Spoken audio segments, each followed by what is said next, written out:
So everybody who's here, welcome. I can't see the chat, so if you have any questions, please put them in the Q&A. We have our EAPC colleague who will give you some housekeeping, but while we're waiting for her to come back, I'll just go ahead and start my presentation. Okay, so welcome to our Spiritual Care Reference Group webinar. I'm Bella Viva. I'm one of the co-chairs of the reference group, and I work at UCL in London. And here are our social media connections if anybody's interested. I know we don't call it Twitter anymore, it's X, but for now it's still Twitter. Okay. So welcome. And before we start, I'd just like to take a few seconds just for everybody to settle ourselves and just be present and think about why we're here and what we're talking about.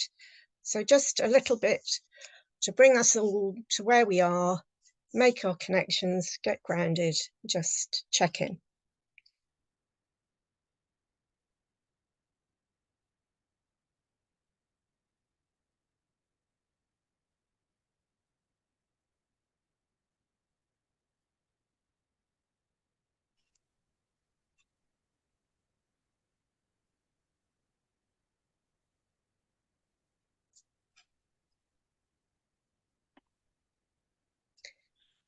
All right, so let's come back. And I think it's always important for our group, because we are talking about spiritual care, to reflect on where we are and what we're doing. So it's always nice to have a little bit at the beginning of a session to just do that. So welcome, everybody. What I'm going to do today is I'm going to just give you a brief outline and an introduction to our group, talk about some of our key recent activities, and then go on to talk about our main plans for the future. This is just a brief history of the reference group for anybody who's not familiar with it. So the basic organisation is that there are two co-chairs for the group who are each in position for 4 to 5 years, and then we overlap by 2 to 3 years. So each co-chair steps down and then a new co-chair joins with an existing co-chair. So there's always a continuity there. We were a task force for the EAPC from 2012 to 2019, and we had two co-chairs, both from the Netherlands, Carlo Lequet and Joop van der Geer. And in 2019, the EAPC invited us to apply to become a reference group rather than a task force. And our application was accepted, and in Berlin 2019, we formally began as a reference group. And Carlo stepped down at that point, and Marie-José Hesbets became a new co-chair alongside Joop. Now, everybody knows that Berlin 2019 was the last in-person EAPC conference before Rotterdam, because we obviously entered into COVID-19 shortly after Berlin. So most of the time that Marie-José was the co-chair, it was all online meetings. Joop was due to continue until 2021, but he stepped down early in 2020, and I stepped in. So Marie-José and I were co-chairs between 2020 and 2023. And then in Rotterdam this June, Marie-José stepped down and Ana Querido became our new co-chair. So we're very grateful. We now have somebody from Southern Europe, from Portugal. So we are both the current co-chairs. So I'm based in the UK and I'm a social scientist, and Ana Querido is in Portugal and she's a nurse. And this is you can click on this site for our website. Sorry, this link. Our current group, we have people from across Europe and also beyond Europe. So I've highlighted a few, our non-European members. So Megan Best, who's in Australia, Mary Esperandio, in Brazil, and Sayaka Takenuchi, who's in Japan. And everybody else is across the whole of Europe. And as you can see, a range of professions. So mostly physicians, but also theologians, Raimo in Finland, who is now a bishop, and myself, I'm a social scientist. One of the key things, obviously, for the Spiritual Care Reference Group is what do we mean when we talk about spiritual care? When we started as a task force, this paper was published in the European Journal of Palliative Care, Spiritual Care in Palliative Care, working towards an EAPC task force. There's a link to that on our website.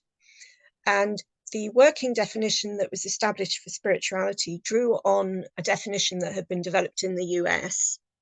which was spirituality is the dynamic dimension of human life that relates to the way persons, individual and community experience, express and or seek meaning, purpose and or transcendence, and the way they connect to the moment, to self, to others, to nature, to the significant and or the sacred. Now, even this definition took a long time to reach consensus. It wasn't fully agreed. There is ongoing debate around definitions of spirituality and lots of concepts in this area, but that was our working definition because we needed to have some kind of framing definition. And obviously that's spirituality. Spiritual care is something else. So these are themes that emerge from a study that was an EAPC survey on behalf of the EAPC Spiritual Care Task Force. So our previous the previous entity that became the reference group. And this was a survey run by the EAPC of mostly EAPC professionals, but it was also a snowballing survey. So there were some people who weren't members of the EAPC.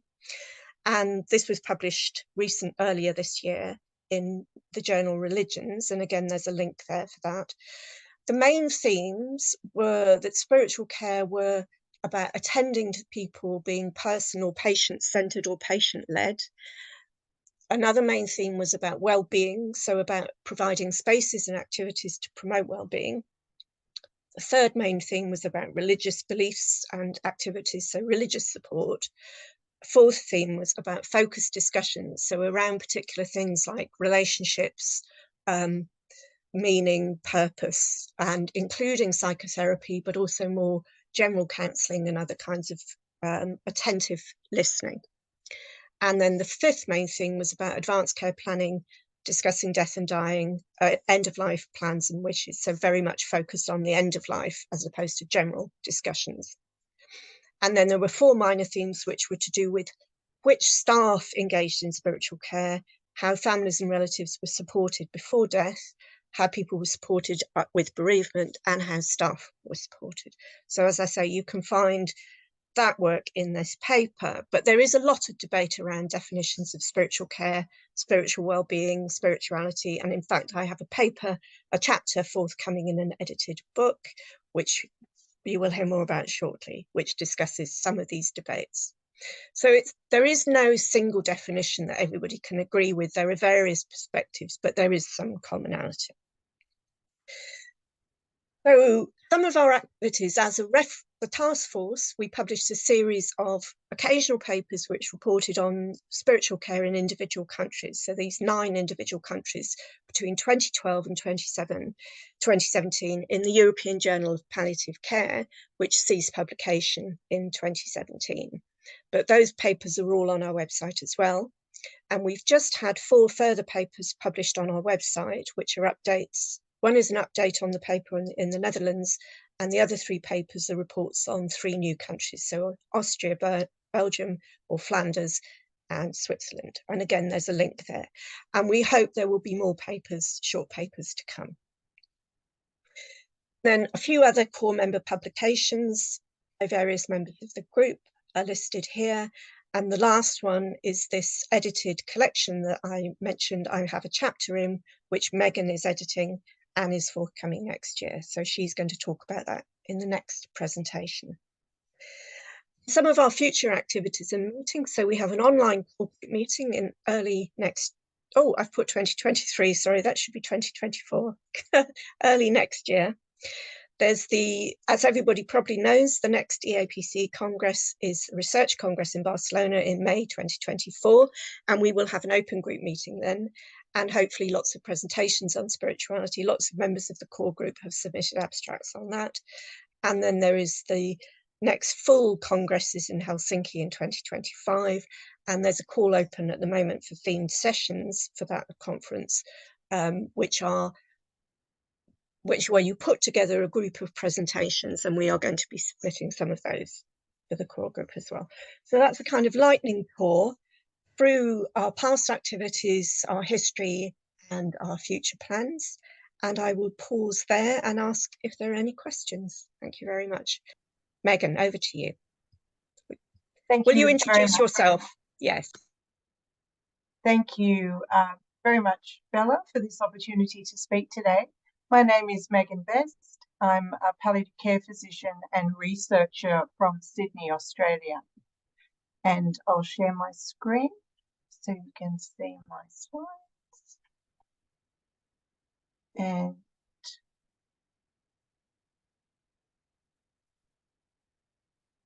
that's right. And thank you.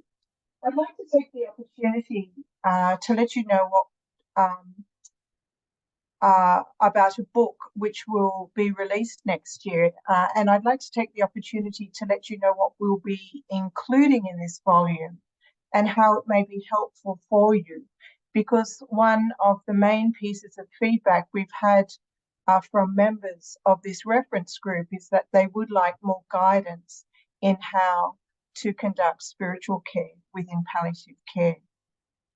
As Bella has already showed you, she, Marie Jose, and myself published a summary paper this year in the Religions Journal on spiritual care and palliative care, but this book will be much more comprehensive. We know that palliative care has always been interwoven with spiritual care, but investigation repeatedly shows that its provision is suboptimal across the world. This book has been written in an attempt to help palliative care staff address this problem. As I go through the chapters, you'll see that the authors comprise an international panel of experts who have contributed to create the first comprehensive guide to spiritual care focusing on the palliative care setting. Some of the authors are members of this spiritual care reference group. And this book is structured to give a detailed understanding of the importance of spirituality for patients approaching the end of life, as well as the impact of spiritual care on patients, families, and carers. And that includes you as part of the palliative care team. I wanted to ensure that we covered all age groups, so we have chapters looking at spiritual care from neonatal to aged care. And I also wanted to cover a range of care settings.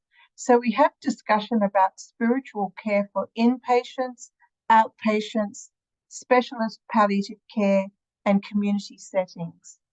We also consider the role of administrators in supporting spiritual care provision within institutions. In all this, we are combining the theoretical underpinnings of spirituality research with practical applications for its introduction into patient care. And in this way, we aim to assist all those caring for patients at the end of life, including palliative care clinicians, spiritual care professionals, students and researchers, and anyone interested in creating meaning in the face of imminent death.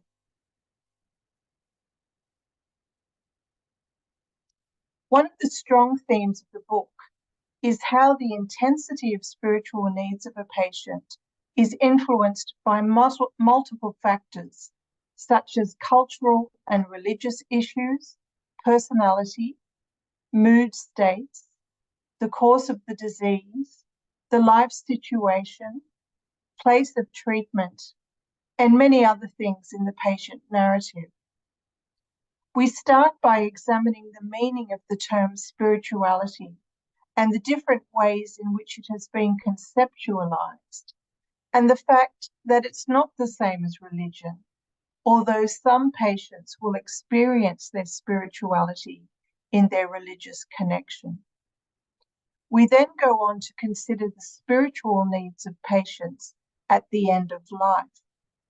Spiritual needs develop as a response to the losses that are experienced by a patient in the face of illness.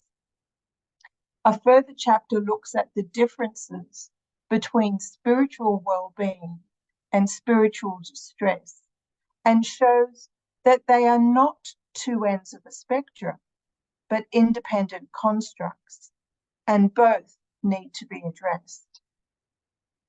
We explore the dreams and visions our patients experience towards the end of life to understand the role they have in spiritual work and the comfort and healing they can bring for both the patient and their family.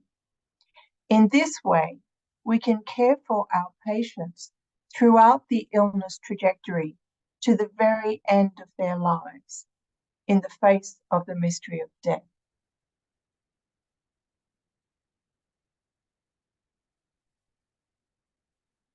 We explore spiritual diversity. I think we've all experienced the waves of migration across our countries. It's happening all around the world.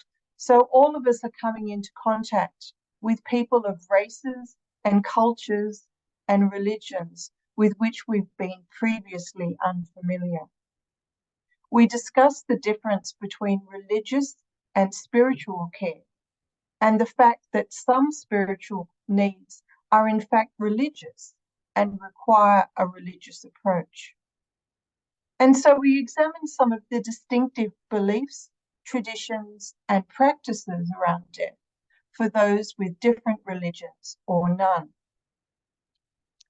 Tess Moeki Maxwell, for example, describes the approach of the New Zealand Maori as an example of Indigenous beliefs, and we have a number of major religions represented. Sadly, the author who promised us a chaplain on Muslim patients has not contributed any work, and I'm very sorry for this gap.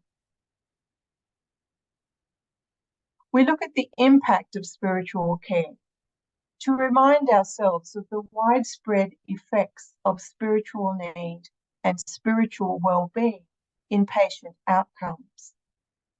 The interaction between the biological, psychological, social, and spiritual dimensions of the human is such that a problem in any one area will impact the management for other areas of patient care.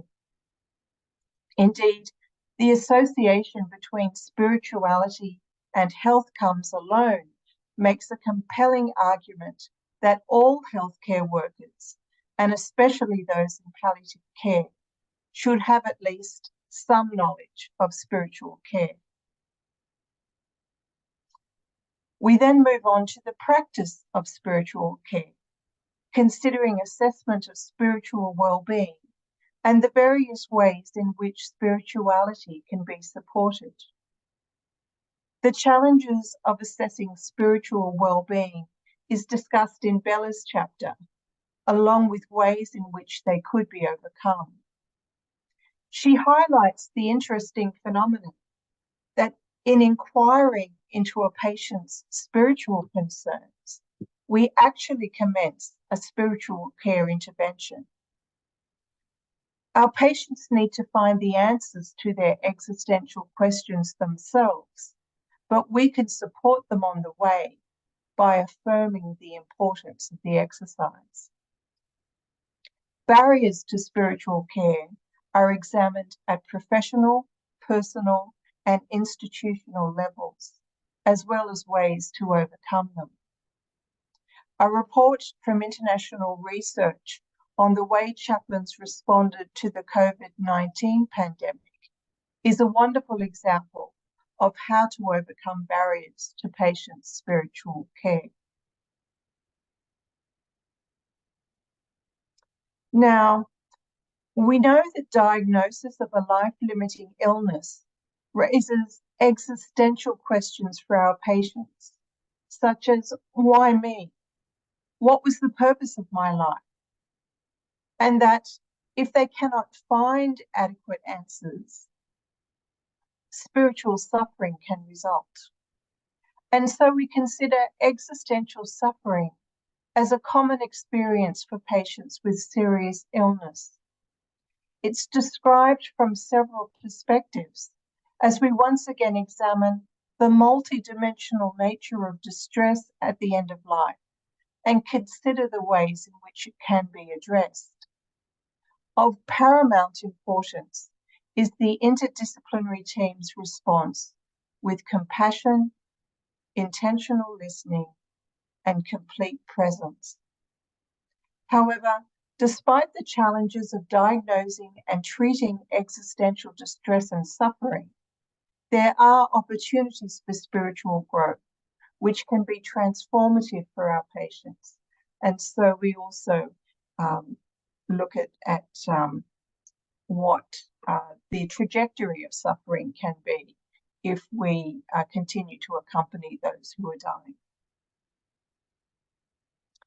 But of course, in order to provide high quality spiritual care, we all need training.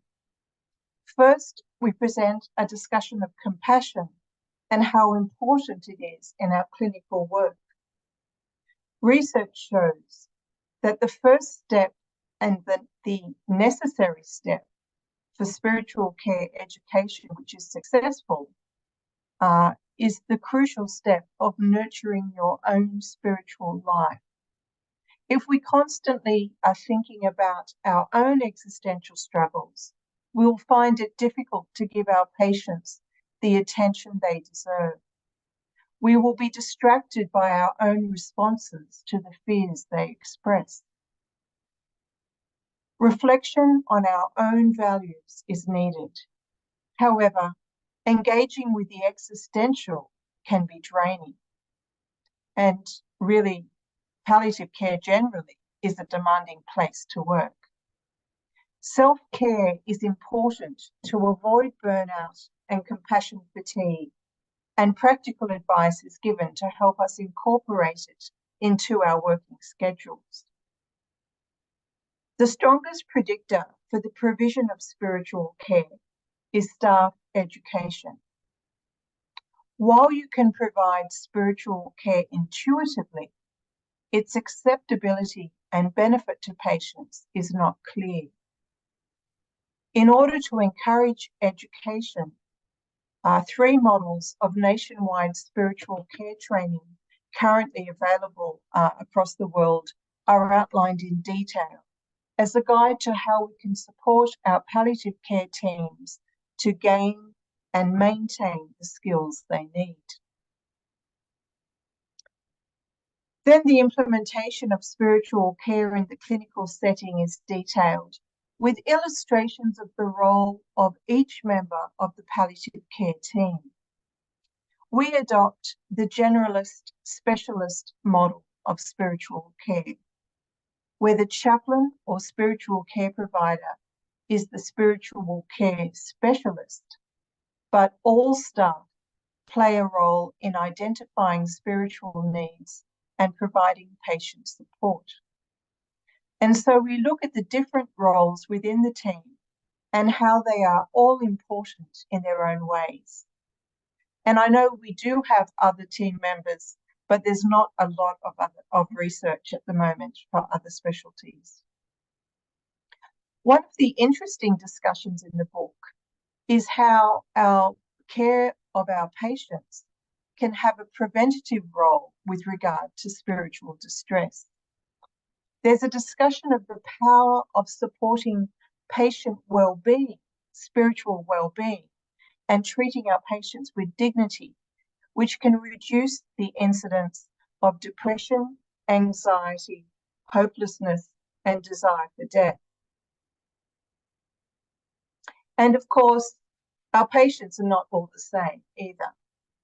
And so we've asked a team of experts to describe the particular needs across age groups and situations in life to help us tailor our care as we work with people at different stages of life and as they struggle with different losses. Loss in the neonatal setting is a tragedy for parents, as the end of life is juxtaposed with the transition to parenthood and the beginning of life. Guidance is given for patient care during this vulnerable period.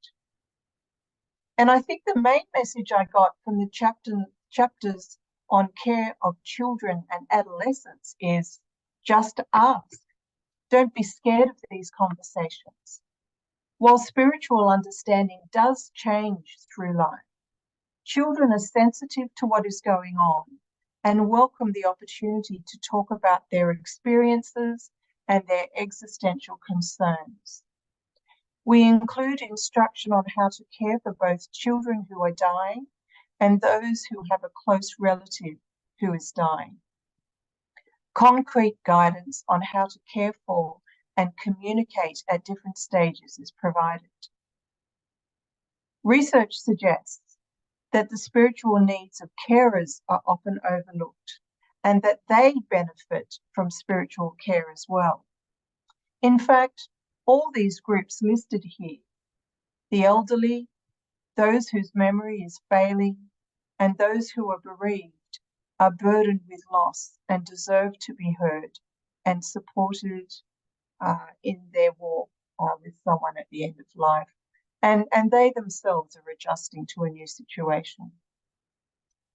Of course, I'm aware we've only just touched the surface regarding the range of patients in our care.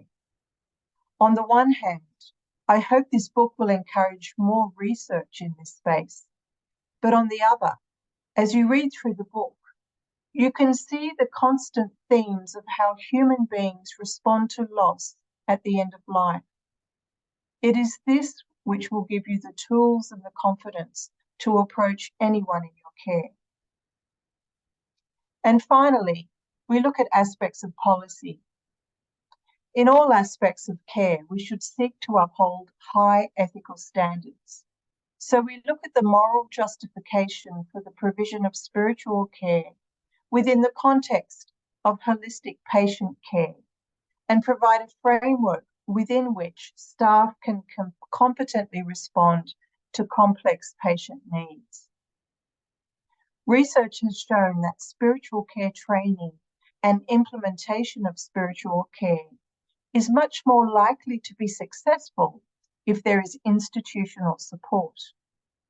And so we end with looking at how the Dutch have implemented nationwide guidelines for spiritual care and what facilitators support implementation, before finishing with guidance for spiritual care leaders on how to close the gap between knowing the benefits of spiritual care in palliative care and actually making it happen. I'm so grateful to the authors who have generously contributed to this book, and so pleased that we have many empirical researchers who have shared the wisdom gained from their own investigations. I'm sure there's something for everyone in this volume, and I look forward to its release next June. Thank you.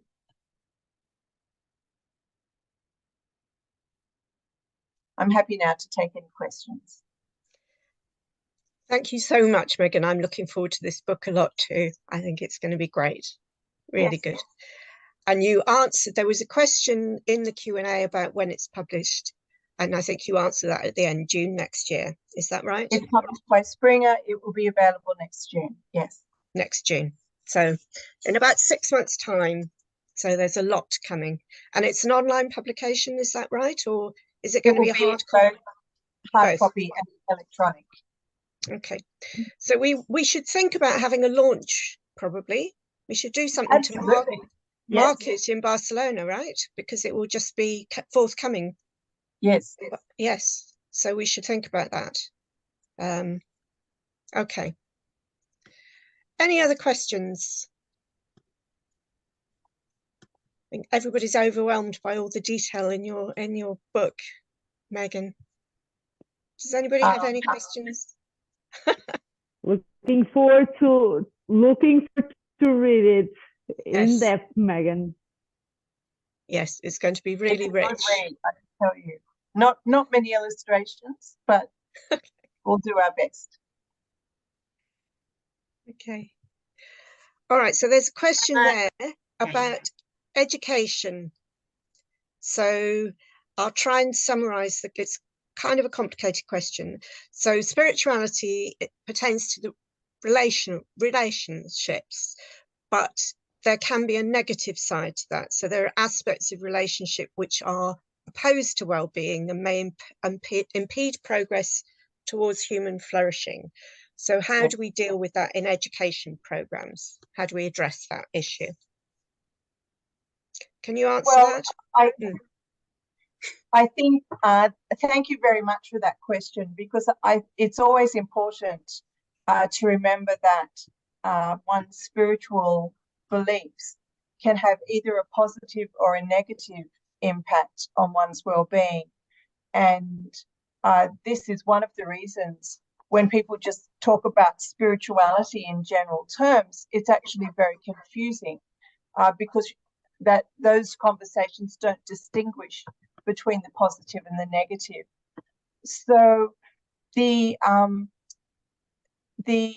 it's difficult to answer this question very briefly because education is such a complex topic.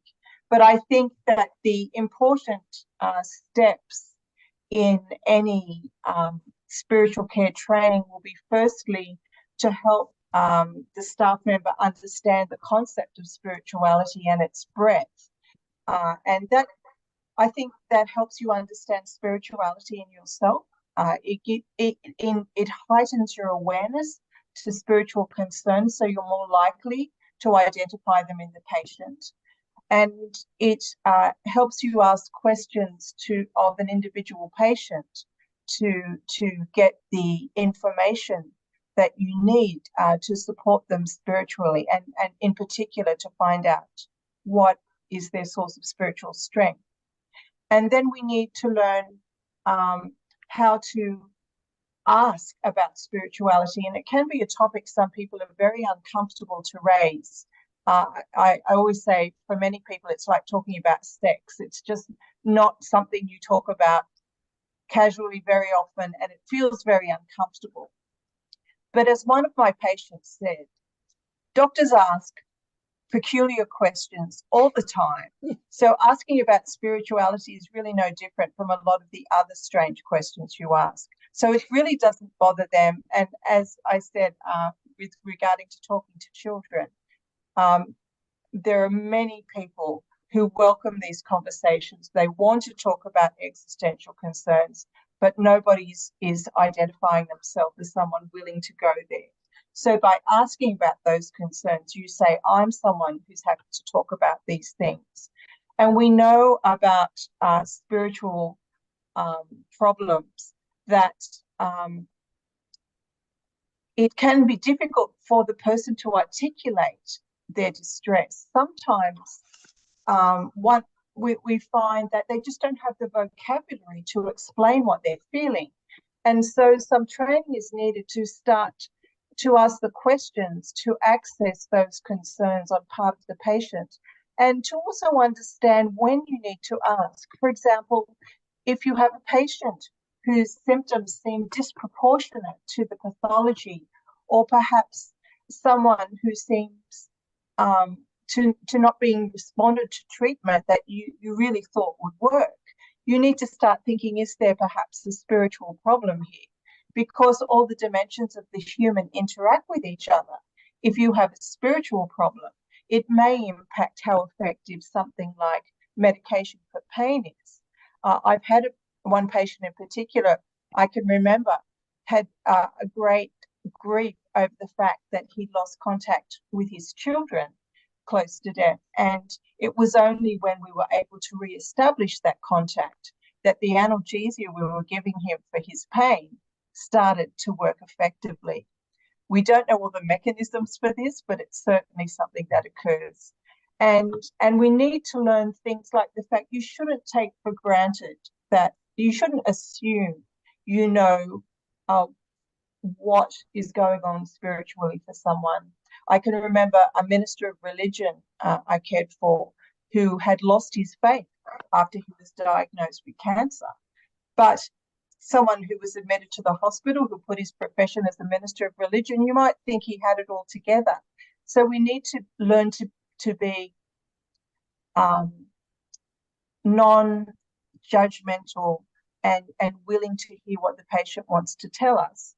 And it's really in that act of articulating their spiritual concerns that we can help the patient start to find the solutions to the existential questions they face. So it's a long answer, but it is a complex procedure. And that's why it's helpful to introduce training for our staff members, because it's not generally an intuitive process for most people. Yeah. Thank you, Megan. I think that the point about sex is really interesting, because in lots of cases, people now do ask about sex in clinical interactions, and people are more reticent to ask about spirituality than they are to ask about sex, which is really interesting. I think it's even more taboo as an area. Thank you. So there's another question from Emma Lundberg, who's asking about spiritual care and its Christian connotation, and how do we make it available to everyone of every faith, because it's permeated by Christian ideas of faith, belief and spirituality. So there's a kind of a framing of that question which you might want to engage with, and then also the question itself. Megan, would you like to answer that? I think it's true that in some countries, spiritual care is imbued with a Christian ethos. And you could say that chaplaincy itself has Christian origins. Certainly, if you look at any history of chaplaincy, it tends to be described in the context of the Christian church. But the spirituality that we're talking about in terms of spiritual care in healthcare is a broader concept and refers to existential concerns. And across the community, we see a variety of sources of spiritual strength. One of those is relationship with the transcendent, with God or another higher being. But we also see people who get their spiritual strength from other people, for example, their family. In fact, I'm an Australian. I would say in Australia, family is probably the most common source of spiritual strength. We also see some people who find spiritual strength within, and they tend to be those very stoic patients. And then we have some people who get their spiritual strength from the environment or from the arts, from engagement on that level. And all of these are included in the arena of spirituality in terms of healthcare. And modern chaplaincy training in most countries aims to teach chaplains to meet people where they are and support someone's spiritual walk regardless of their faith or lack of it. So it's definitely, in a way, a stigma against spiritual care in many places, that it's aligned with religion, and usually Christian religion, and people reject spiritual care because they've had a bad experience with religion. And that's a great shame, because the purpose of spiritual care is to help our patients find meaning in their experiences. One final point is that in Europe, we did a survey, I think it was 2018, of members of the spiritual care reference group, asking about language. And it was the case for many languages within Europe that there was no translation for the word spirituality, which didn't have religious connotations. And one of the ideas that was raised as a result of that is perhaps spirituality is not the most helpful word in this context.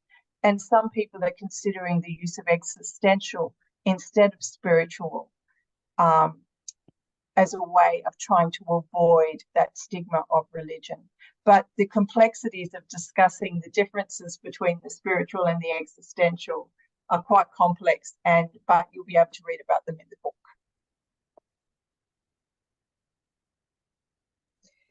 Thanks very much, Megan. Time for one more quick question, if anybody has one more question, or we'll move on to Anna. Oh, here we go. Reinhard Graudenweger.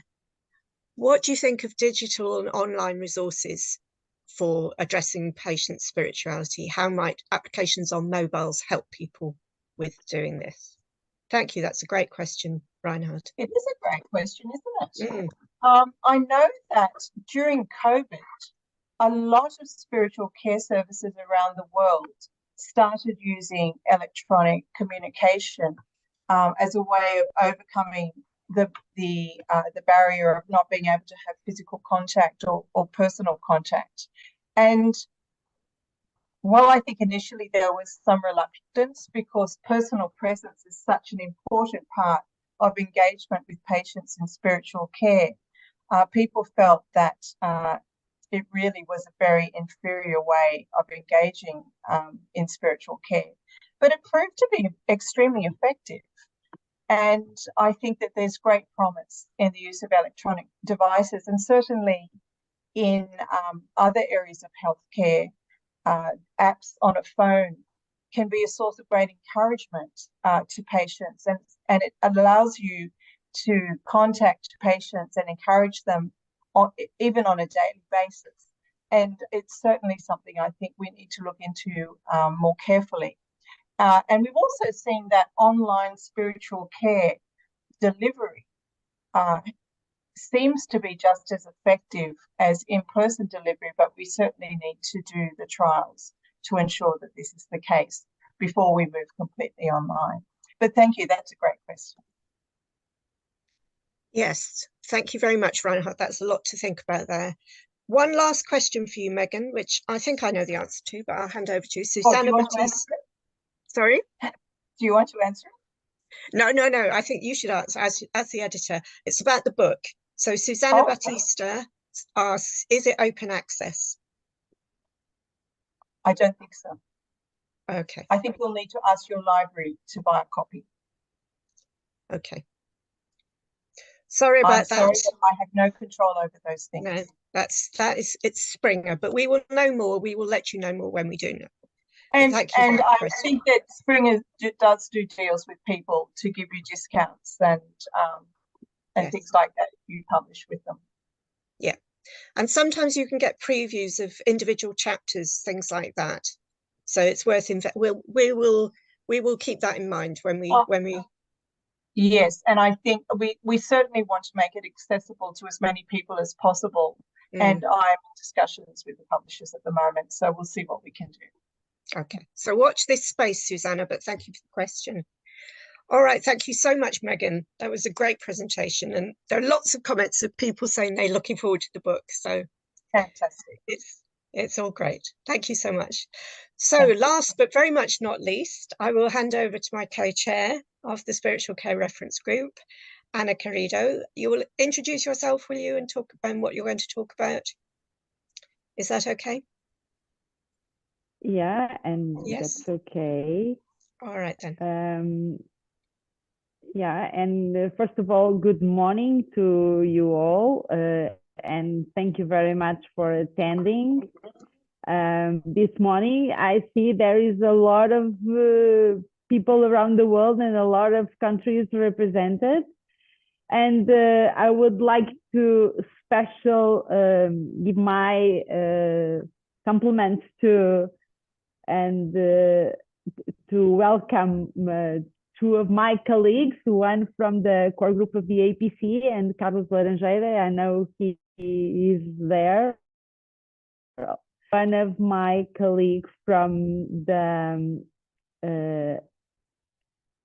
Ibero-American Forum of Spirituality, and Laura Ramos. Thank you for being there as well. So I'm going to stop my image, otherwise I think I won't be able to share my presentation with good conditions. So let me think if everything is okay. So I'm going to talk a little bit about the spiritual care competences, and this is an ongoing collaboration from Portugal, Spain, and Latin America. And I will start to presenting who are we and why are we doing this project and what are we been doing since our beginning. And then I will present us, and I am a nurse as a background. I am co-chair the EAPC Spiritual Core group together with Bella Vivat. And I'm also a member of the Iberian and South America Spirituality Forum in palliative care.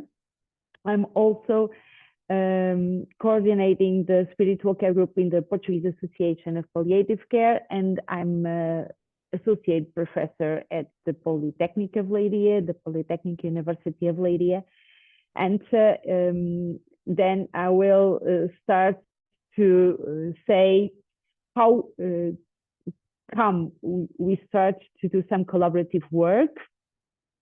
So because the Portuguese Association has strengths and is linked with the Spanish Society of Palliative Care, we have been developing some trainees and some education and some workshops.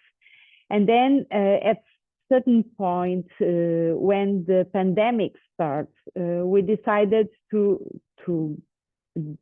in-depth this collaboration and start to do some rounds, and it was of course telematic rounds using the Zoom meeting. And we decided to join together with some colleagues from South America and some doctors and also some nurses, some psychologists, and also some pedagogues.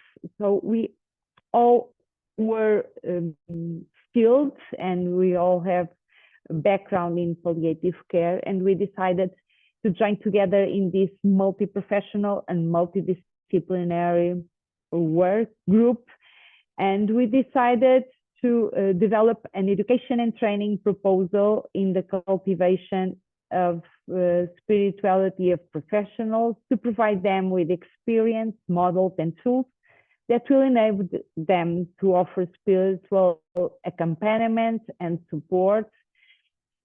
We might say some spiritual care to the people they care and in suffering and in the process of dying. And we talk about spiritual accompaniment because I already told you that we are this multi-professional group.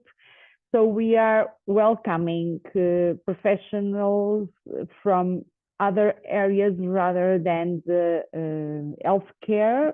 We integrate the music therapists, we integrate also some heart therapists and some people that are doing some professional, not linked to the healthcare settings. Our background is on spirituality, looking at the spirituality as the inner force of universal dimension of human beings. So we assume that spirituality is the core that made us humans. And we also look at spirituality in these three dimensions that integrate the model of the Spanish Society of Palliative Care, integrating also the definition of the EAPC Spiritual Core Group. So we assume that the interpersonal dimension is the most significant aspect of relations with ourselves and the need for meaning and coherence. Interpersonal, the dimension that we relate with others, and we need the harmony in our relationships with people we care most for, and the need to feel love and to love. And also the transpersonal and transcendence, the need to have hope and the sense of belonging. Also, we assume that all of our clinical experience of the theme by doing this spiritual care in the dying process integrated from a humanistic trans-confessional and trans-professional perspective. And also this model of the sacral spirituality group is applied to the clinical context and also to this teaching experience. And all, of course, the teaching experience of dozens of these residential and immersive training workshops with professionals, palliative care professionals, in Spain, also in Portugal and Latin America, and countries such as Brazil, Uruguay, Argentina, Chile, and this residential immersive training workshops serves as an inspiration to this new proposal that we are running. So we have professionals from different areas and different countries, including Spain, Portugal, Argentina, Colombia, Chile, Uruguay, Costa Rica, Paraguay, Brazil, Ecuador, and Venezuela. And we also are integrated some professionals from France and from other countries.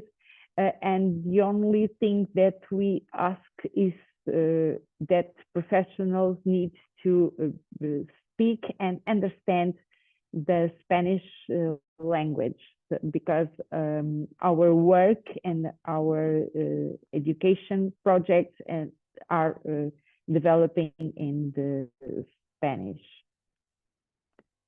So professionals are aware of the need to provide specific training in spiritual care adapted to our culture, and we are talking about a culture that is close to Christian approaches, as we understand our transcendental perspective, but also we need to share the common ground, and here we are most linked to patients and families, and also include families in this spiritual care perspective. So our vision is that professionals are aware of the spiritual nature of the human being and consider resources and skills to accompany suffering and looking into the dying process with presence and compassion. We has a mission, and in our mission we aim to promote education and training among palliative care professionals to cultivate their capacity to accompany the spiritual resources and needs of the people they care for. We assume that the people in palliative care, including patients and families, have spiritual needs, but also they have spiritual resources. And we assume that as professionals, we need to take advantage of the therapeutic relationship and the spiritual care relationship to deepen their own spirituality development, and also to develop evidence-based models and tools to support the spiritual care competence in education and clinical practice. And I'm going to present some of the team. We have the pedagogical team leaders, and we are pretty much inspired by Enrique Benito, and he's a medical doctor. He is a member, honorary member of the Spanish Society of Palliative Care, has a large experience in palliative care as an oncologist, but also as a specialist in palliative care medical doctor, but especially he has been developed spiritual care and spiritual care training for a long time. So he is the leader and are inspiring us with his background and experience. Also, Marcela Specus, and she was responsible for the Pallium Argentina, and she has a lot of experience and skills in developing these educational programs and these professional educational programs. We have Paola Rivera, and Paola Rivera is a psychologist. She's a Spanish psychologist, and she is leading one huge platform supportive to increase this literacy in spirituality and spiritual care and the dying process. And this platform is called Al Final de la Vida, at the end of life. And you can see her, he is very active, and also some of the pedagogical materials that we are producing and using in the course and in these education courses. They are also shared by this platform, Al Final de la Vida, and you can access them by the YouTube. And we also have Florencia Galeazzi, and she is a psychologist from Argentina, and she is all very skilled in running groups and educational groups. So these are the core team leaders of the courses. And the courses that we are running, they are developing using this model of small groups, and each group is facilitated by two professionals with different backgrounds. I only show here some of our backgrounds and some of our colleagues. In fact, we are pretty much more than these ones, but I only named the ones that are following this process since the first edition of the course.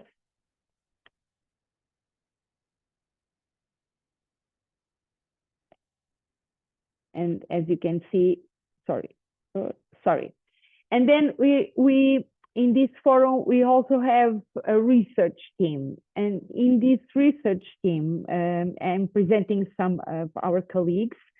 Henrique Panito, I already present you to. Maria Naval was she's a medical doctor, and she's from the SECPAL. He was the director of Medicina Paliativa, a research journal that is well known in Spain. Carlos Laranjeira is my colleague from the Polytechnic of Leiria. We have been developing and researching on spiritual care competences, and also looking in depth into spirituality. Also, Marcela Specus, I already present you to. Maria dos Anjos Dix is our colleague. She's a nurse, and she is also a colleague of ours that is developing the spirituality barriers and also strengths, and she's a colleague of ours that is researching with our group. And Monica Don, she's a PhD student, and she's developing his PhD in spiritual care competence. So she is from Spain, and she works in a palliative care unit as well as the University of Madrid. Why are we doing this? We are trying to answer existential questions from the professional perspective, and also provide education resources during the pandemic that could last. This model that we were talking about, this online way of educate and relate with people, but not only with patients and families, but also with professionals. And we intend to develop clinical competence in spiritual care, of course, as defined by the EAPC, but also to answer some questions that the professionals came to us. And as the research pointed out, there's a lot of professionals that still ask for themselves, what is my spirituality? Do I have a regular spiritual practice? If I have resistance or impediments, if I have an integrated view of all of these broad definitions or concepts of spirituality, and also what tools do I have at my disposal to understand the care and suffering of the others, and how can I learn from the patients, and what have I learned that I can apply. So our objective is to promote training and experience among palliative care professionals, facilitate spiritual care, and following this humanistic and transconfessional model through a virtual online platform. And so we also intend to offer continued education by telematic means to palliative care professionals from Latin American countries, or the ones that use the Spanish language to communicate. Also, we provide a forum for professionals from these countries to discuss cases, share advances, materials, and publications. And we facilitate the establishment of the community of professionals that share the spiritual care and holistic care cultural environment, and need to share and need to have a community of practice and education. So we use the spiritual competence defined by the EAPC to define the 5 top competence that we would like our education to attend.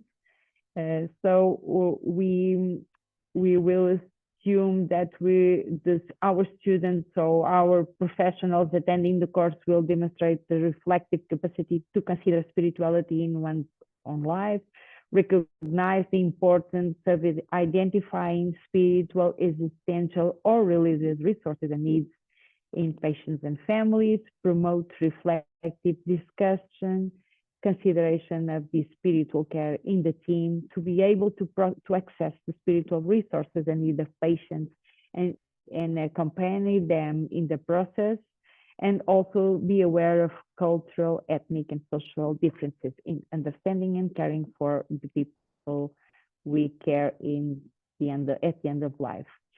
So what we have been developing till now, I will present you the course structure, and the course is structured in 5 teaching modules of 25 ACTSs at the global. Each module consists of 1 or more sessions. We have the general sessions, we have the core group sessions. We also have sessions that we have teaching one-to-one. All education and training is online, in fact, and it's based on a population of more than 400 professionals who know this model of PAL, and they are practicing or attending patients and families in Spain, Portugal, and Latin America. So we have the course structure in these 5 modules. The first one is spirituality, science, and religion, and we discuss the models, the more broad aspects, and the recent development of the state of the art and the development of spirituality, science, and religion. The module 2 is dedicated to our own spirituality of the participants. So the professionals are challenged to go deep in their own spirituality. The module 3 is the spiritual perspectives of the dying process. So looking at the dying process not only by the physical symptoms, but also as a spiritual process. And the module 4 is the spiritual care of the patients and families, and the module 5 integration and commitment. I only bring up some examples of the contents of the module and the competences that each model addresses, and this is especially for the module 2. So we are looking into this spiritual development as a map of consciousness levels. So as you can see in a transcultural and transconfessional way of addressing this spirituality.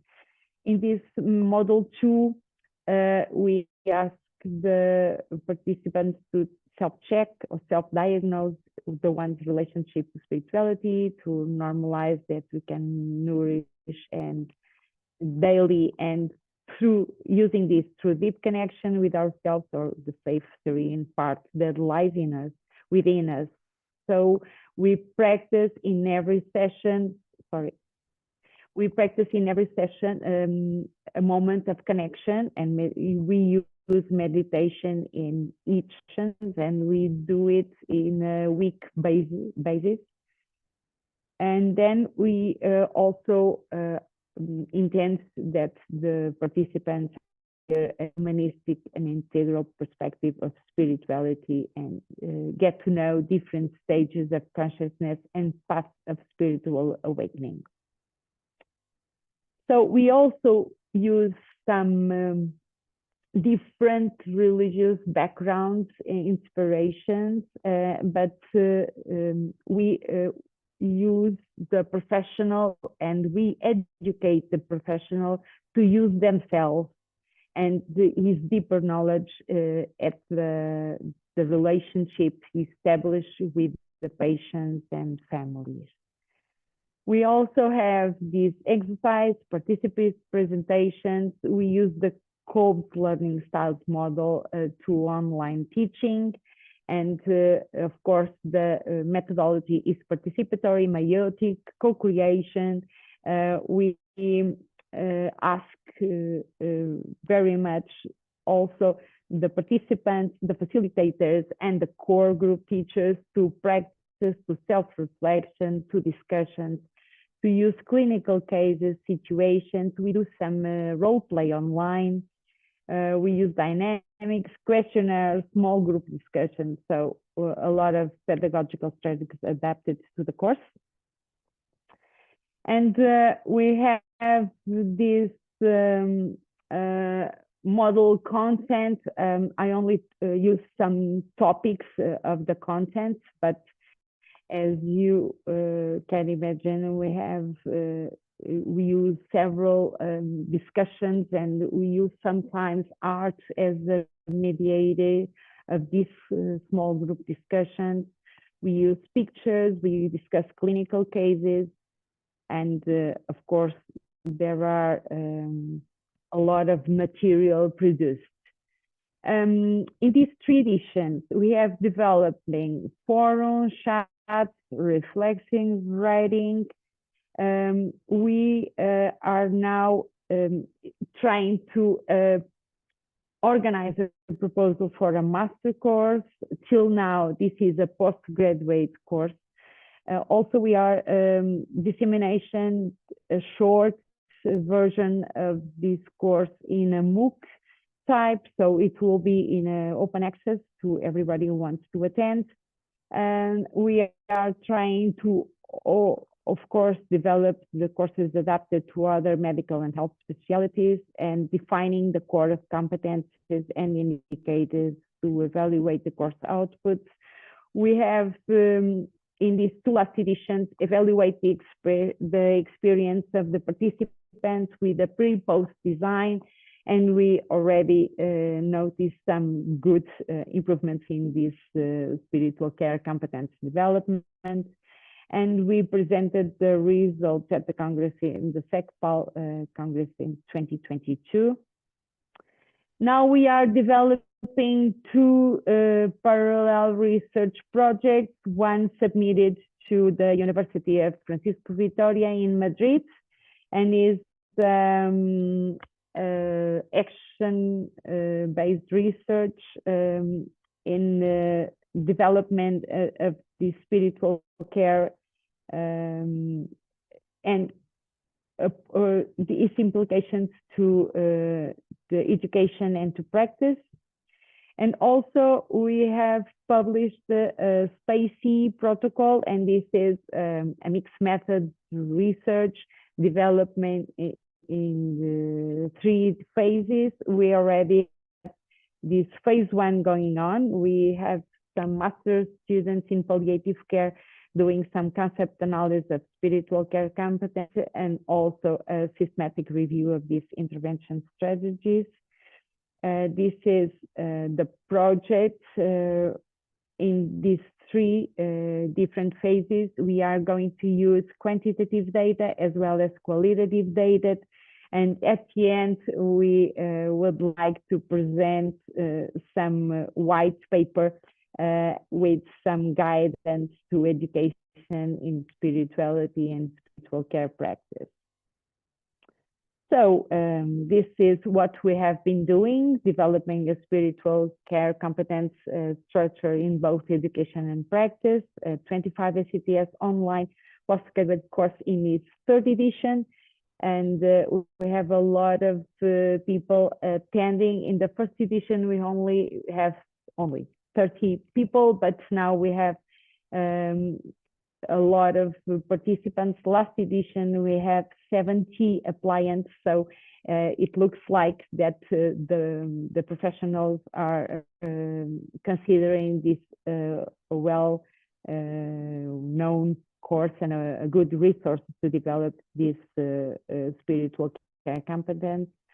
And we are also developing research that will consolidate the definition of spiritual care competence, giving you some references, and thank you very much. And of course, I am looking for your questions. Thank you very much, Anna. We're very close to the end now, so we don't have a lot of time for questions. Oh, somebody's put one.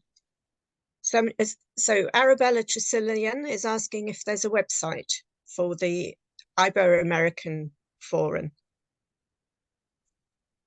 We have not yet a website, but we are just constructing it. We have been working in some shared platforms, but we are looking forward to it. As I told you, we are just using the Al Final de la Vida just to share our materials and the videos that we are producing. But yes, we are going to. It's a work in progress, isn't it? It's an ongoing process. Yes, it's an ongoing process. Yes, lots and lots of work to do. It's very, very rich. So nice comment from Marie Price. It's been such an informative session, and she will feed back the information. So there are a couple of people in the chat who are interested in participating in your course, Anna. So I think the thing is probably that they email you. We are opening. Yes, we are opening we are opening another edition the next year. So it will be nice if you give our email, if you leave your email, so we can contact you to share the. Yes. So email Anna. I think you can probably find her if you search online. You can find her.